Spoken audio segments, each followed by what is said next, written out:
Hey Rosie, well we're currently sitting in your lounge, which is the set for our Sky Real Lives mini documentary. We're just taking a little break to chat about your book. Thanks very much for having us here. Tell us a bit about the book. Why did you feel like you needed to write 4 Fingers and 13 Toes? The whole of the issue around thalidomide and thalidomide impaired people is something that there is still a generation that don't know anything about it. And it's been such a significant issue within history that I felt that it was important that somebody wrote about the drug itself. But that would have been just boring to have left it at that.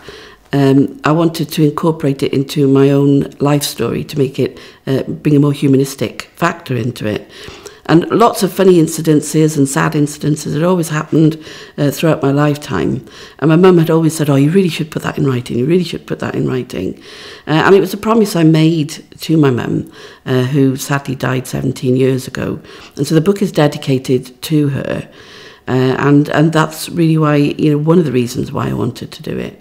It's a combination of my life story intertwined with the history of the drug thalidomide, which actually goes back to Nazi Germany, because there's evidence to suggest that the drug may have been formulated in Auschwitz during the Second World War, and quite even possibly having used some of the inmates to experiment on, because one of the doctors that worked at Auschwitz went on to work for Grunenthal, which was the German company that finally devised the drug, which was a drug that basically was made to make money. It was a drug that was devised, and then they went looking for illnesses to use the drug for. Well, now the book has been published and it's been widely sold. Do you think you achieved what you set out to do when you wrote the book?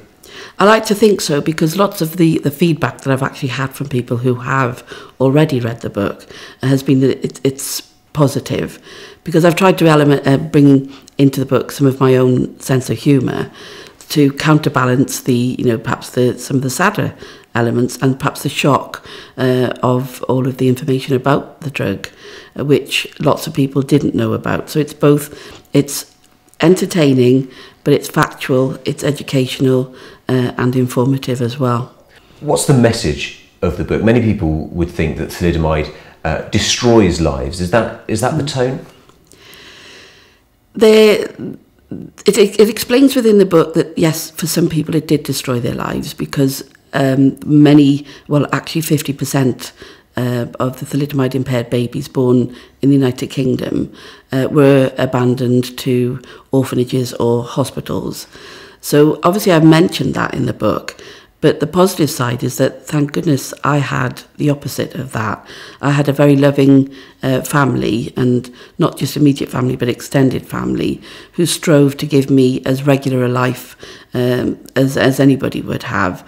They made me an independent person. So there are lots of funny stories in it, but I hope that the message of the book is that despite the fact that I'm a disabled person, it doesn't necessarily mean that has to be a negative thing, that I've had a good life, and so hopefully the positive message comes across. I don't want people to forget that thalidomide impaired people have existed and have had a huge impact on the changes that have been made in society for disabled people generally.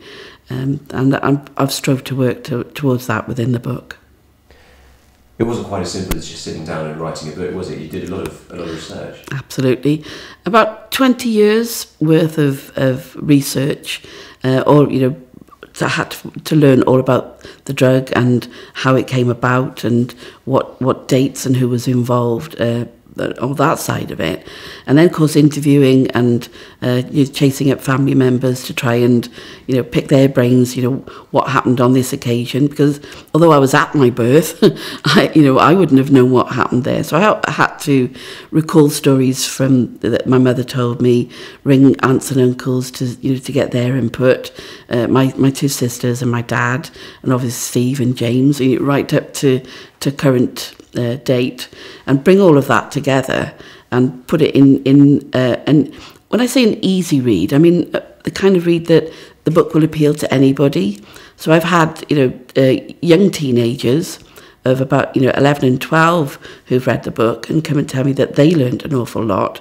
And I've had right through the age group up to older people who said that although they recall the story from newspapers and television, there were lots of facts in there that they didn't know about. And it was interesting for them to know, how I managed looking after James and the fact that I went to university, and, all those kind of things are useful for people, but interesting and make good reading.